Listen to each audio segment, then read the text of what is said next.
A paz do Senhor, meus amados e queridos irmãos, aqui quem vos fala é o pastor Heber Ramos, da Igreja Sede. Hoje iremos comentar o capítulo 15 dessa carta de Paulo aos Romanos. Ontem, o pastor Elias Santana, ele ministrou aos nossos corações a tolerância para com os fracos na fé e nos falou sobre esse grande problema que Paulo estava enfrentando na igreja de Roma. O capítulo 15, ele é a continuação deste capítulo 14.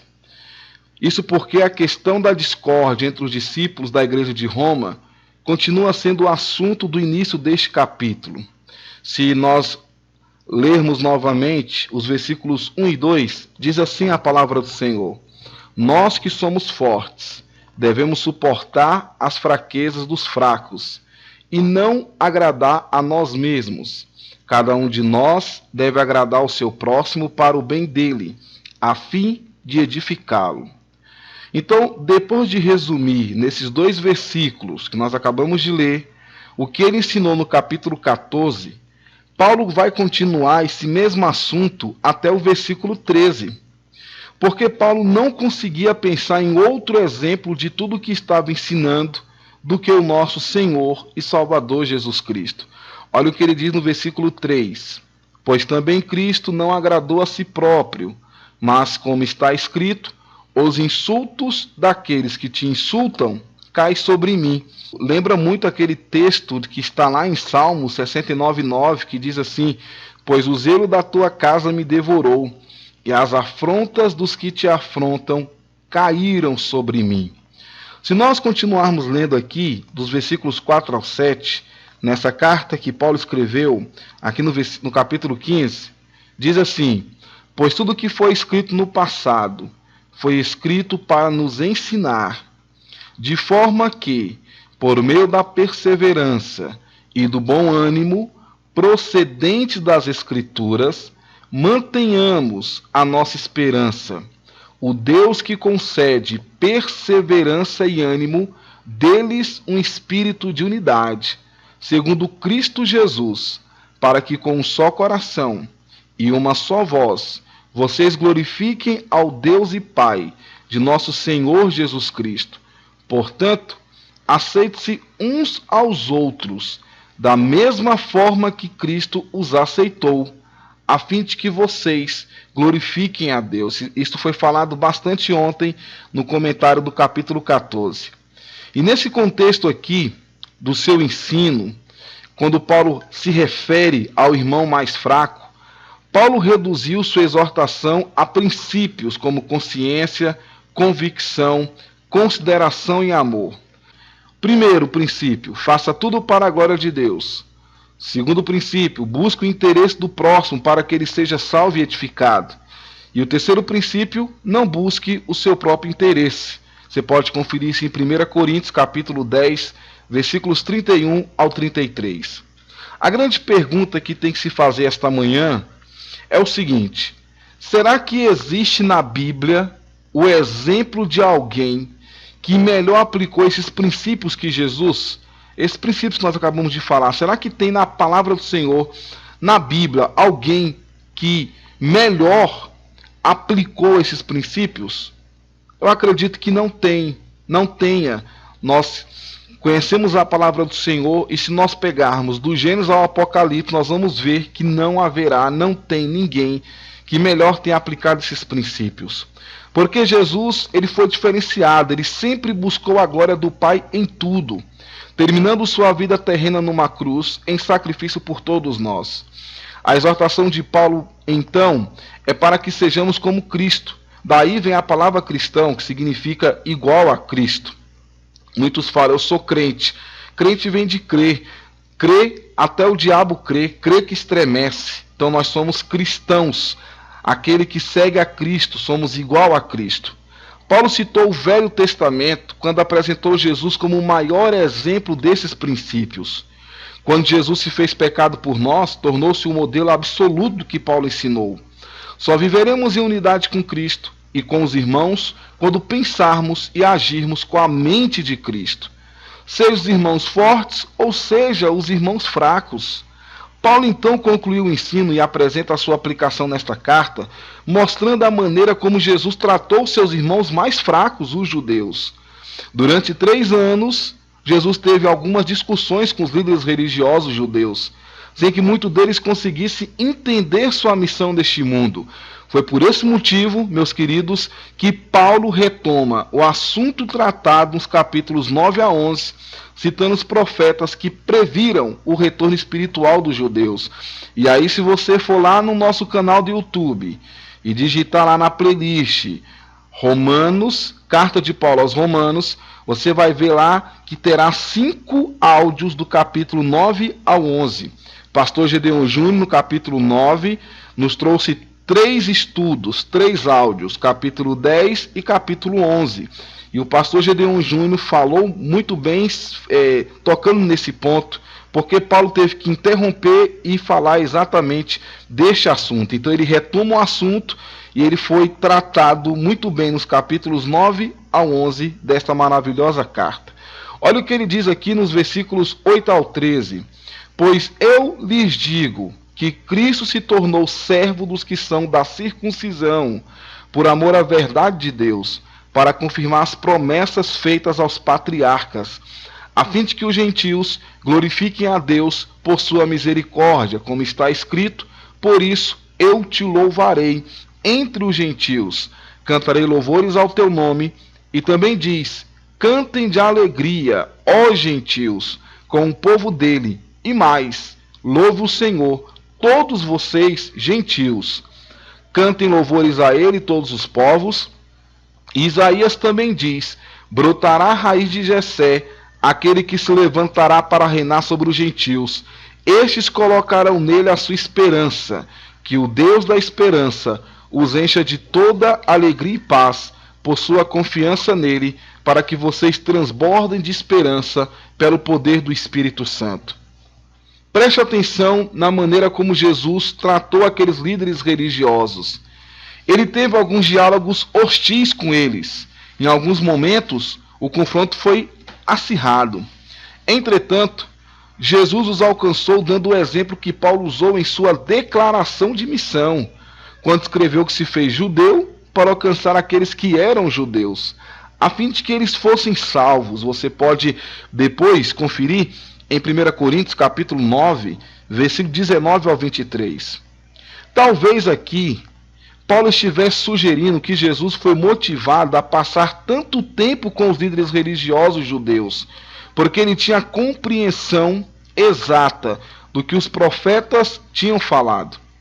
É importante que nós lembremos que Paulo estava ensinando como os discípulos deveriam resolver seus problemas, zelando pelo relacionamento deles com Cristo e de uns para com os outros.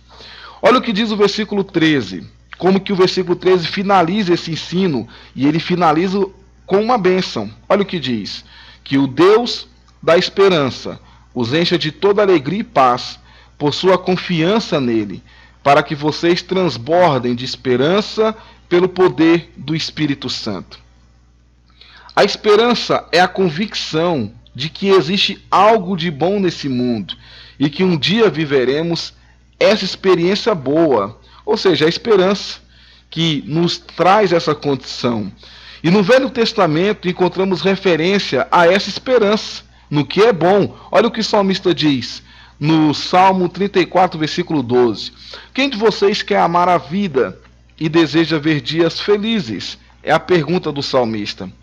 Quando nós abrimos a palavra do Senhor em 1 Coríntios capítulo 13, que é considerado aí por muitos o capítulo do amor, Paulo falou sobre os valores eternos desta vida: esperança, a fé e o amor, ressaltando que o amor é o maior desses valores.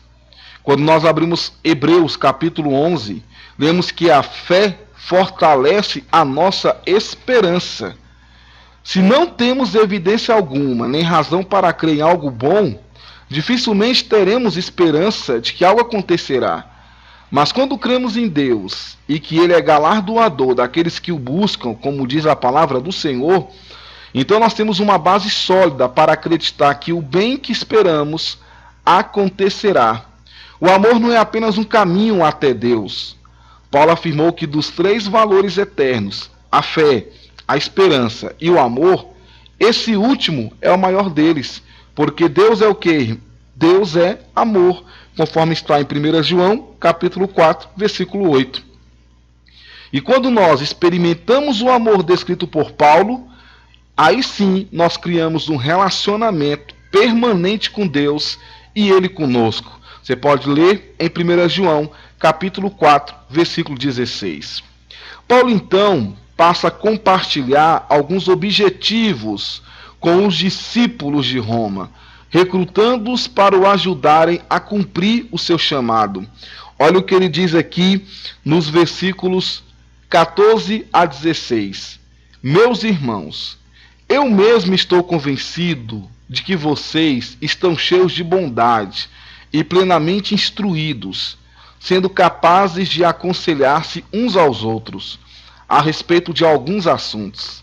Eu lhes escrevi com toda franqueza, principalmente para fazê-los lembrar-se novamente deles, por causa da graça que Deus me deu de ser o ministro de Cristo Jesus para os gentios, com o dever sacerdotal de proclamar o evangelho de Deus, para que os gentios se tornem uma oferta aceitável a Deus, santificados pelo Espírito Santo. Então Paulo, ele estava refletindo sobre o que tinha escrito nessa carta. Ao mesmo tempo em que reafirma a sua confiança neles, em sua capacidade de obedecerem a tudo e aplicarem o que lhes tinha sido ensinado nos capítulos anteriores. Ele reconhece certa ousadia na maneira como lhes escreveu e lembra que, apesar do seu coração ter sido preso pelos judeus, ele tinha sido chamado e comissionado por Jesus para levar os gentios. De uma forma muito bonita, Paulo descreve o seu ministério para com os gentios, afirmando que apresentava aqueles que ele tinha levado à fé em Cristo, como uma oferta aceitável a Deus e santificada pelo Espírito Santo. Nós vemos que Paulo continua a sua reflexão, contando como ele estava cumprindo o objetivo e o comissionamento de Cristo. Ele declarou diante do rei Agripa que ele não era desobediente à visão celestial que tinha recebido de Jesus Cristo para proclamar o evangelho aos gentios. Isso você pode ver em Atos, capítulo 26, nos versículos 19 e 20. Ele continua escrevendo aos romanos. E quando nós vemos essa carta no capítulo 15 aqui, nos versículos 17 ao 22, nós vamos entender melhor. Olha só o que Paulo fala. Portanto, eu me glorio em Cristo Jesus, em meu serviço a Deus. Não me atrevo a falar de nada, exceto daquilo que Cristo realizou por meu intermédio em palavra e em ação, a fim de levar os gentios a obedecerem a Deus, pelo poder de sinais e maravilhas, e por meio do poder do Espírito de Deus. Assim, desde Jerusalém e arredores, e até o Ilírico, esse Ilírico, ele era um território romano no mar Adriático, entre a atual Itália e a Grécia. E esse território abrangia quase todo o território da antiga Iugoslávia. Então ele está dizendo, ó, proclamei plenamente o evangelho de Cristo. Sempre fiz questão de pregar o evangelho onde Cristo ainda não era conhecido. Paulo tinha isso em sua vida. Ele fez questão de pregar. É aqui. Aí não falou de Jesus. Jesus não é conhecido. Então é aqui que eu vou anunciar o evangelho. De forma que não estivesse edificando sob a alicerce de outro, é o que ele fala. Mas antes, como está escrito, hão de vê-lo aqueles que não tinham ouvido falar dele, e o entenderão aqueles que não haviam escutado. E ele continua e finaliza. É por isso que muitas vezes fui impedido de chegar até vocês. Olha só, para entender. Nessa passagem, Paulo está dizendo mais ou menos o seguinte. Se você traçar um círculo no mapa, de Jerusalém até o centro da Itália, não encontrará nenhum ponto onde ele não tenha pregado o evangelho de Jesus Cristo. revelando o coração de um verdadeiro missionário, que era o que realmente Paulo era, ao declarar que não queria pregar o nome de Cristo onde ele já fosse conhecido, porque não queria construir em cima de fundamento alheio.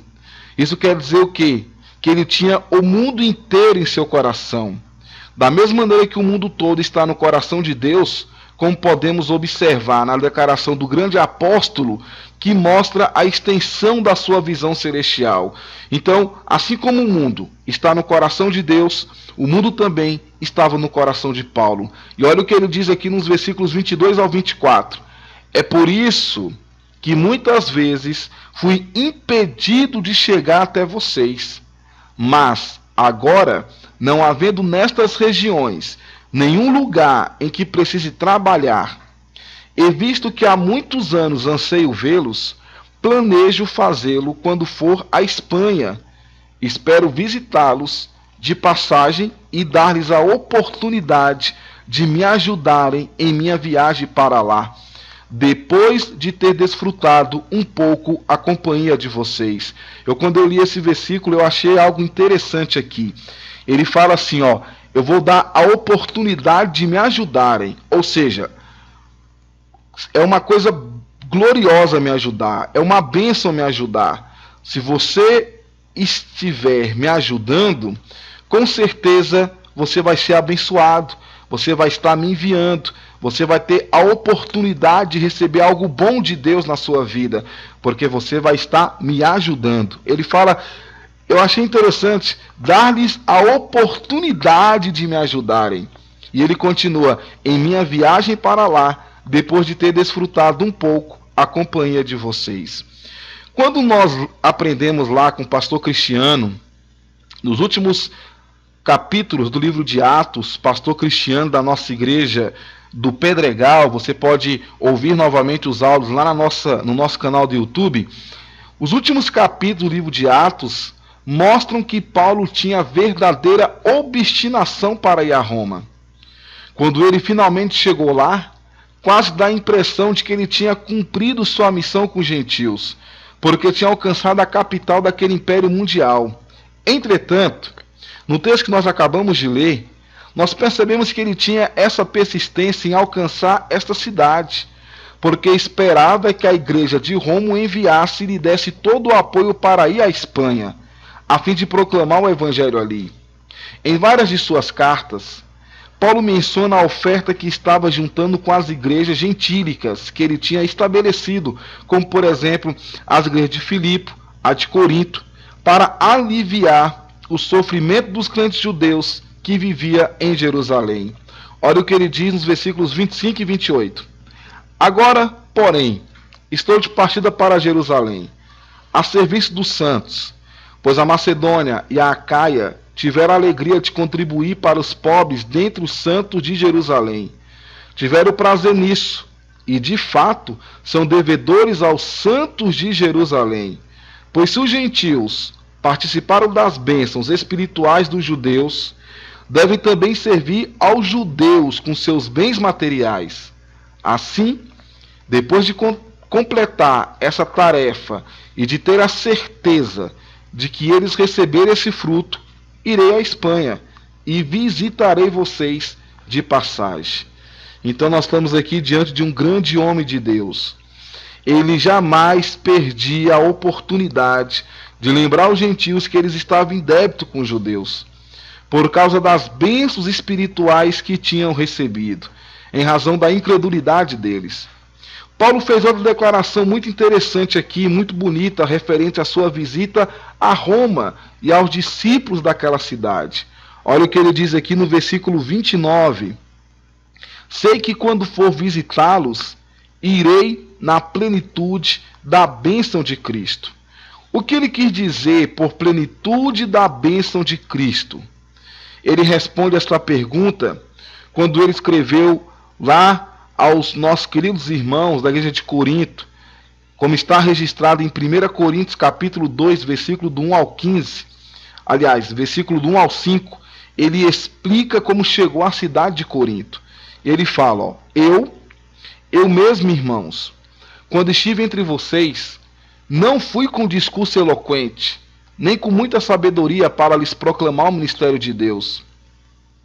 Pois decidi nada saber entre vocês, a não ser Jesus Cristo, e este crucificado. E foi com fraqueza, temor e com muito tremor que estive entre vocês. Minha mensagem e minha pregação não consistiram de palavras persuasivas de sabedoria, mas consistiram de demonstração do poder do Espírito, para que a fé que vocês têm não se baseasse na sabedoria humana, mas no poder de Deus. Então a chegada de Paulo a Roma, ela foi semelhante ao que ele descreveu sobre a chegada em Corinto. Ele foi para Roma na condição de prisioneiro, tinha sobrevivido a uma turbulenta viagem de navio, registrada com detalhes nos 2 últimos capítulos do livro de Atos, como nós aprendemos. Ele foi recebido pelos cristãos romanos, a quem estava escrevendo esta carta, os quais tinham viajado certa distância para encontrá-lo e ficarem um pouco com ele. Agora, interessante aqui, você não se sentiria honrado se tivesse sido um destes discípulos? Eu me sentiria bastante honrado.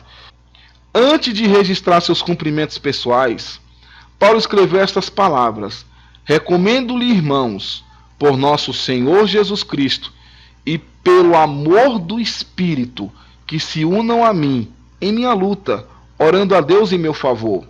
Orem para que eu esteja livre dos descrentes da Judéia e que o meu serviço em Jerusalém seja aceitável aos santos, de forma que, pela vontade de Deus, eu os visite com alegria e, juntamente com vocês, desfrute um período de refrigério.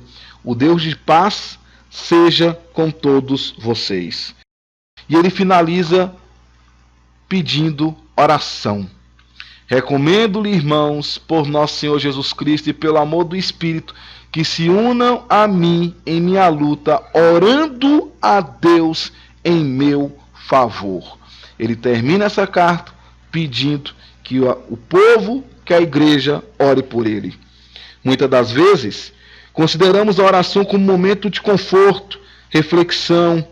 Nós olhamos para a oração como uma oportunidade de levar nossas solicitações a Deus. Mas aqui Paulo insistiu para que os cristãos se unissem à sua causa por meio da oração. E nós sabemos, irmãos, que isso é uma arma a favor de todos os cristãos, porque é necessário que nós possamos interceder uns pelos outros e principalmente por aqueles irmãos que estão engajados na luta contra Satanás, entrando em locais que não pode ser pregado o evangelho, fazendo trabalhos missionários, realizando a obra com amor, com alegria, com dedicação, passando por privações. Nós temos que orar e temos que clamar. Então, meus queridos irmãos, que Deus possa te abençoar de uma forma toda especial. Nós estamos finalizando aqui o capítulo número 15. E na segunda-feira, se Deus permitir, retornaremos com o capítulo 16. Que Deus possa te abençoar, que você tenha uma semana abençoada e que o nome do Senhor seja glorificado e exaltado na sua vida. Amém? Forte abraço.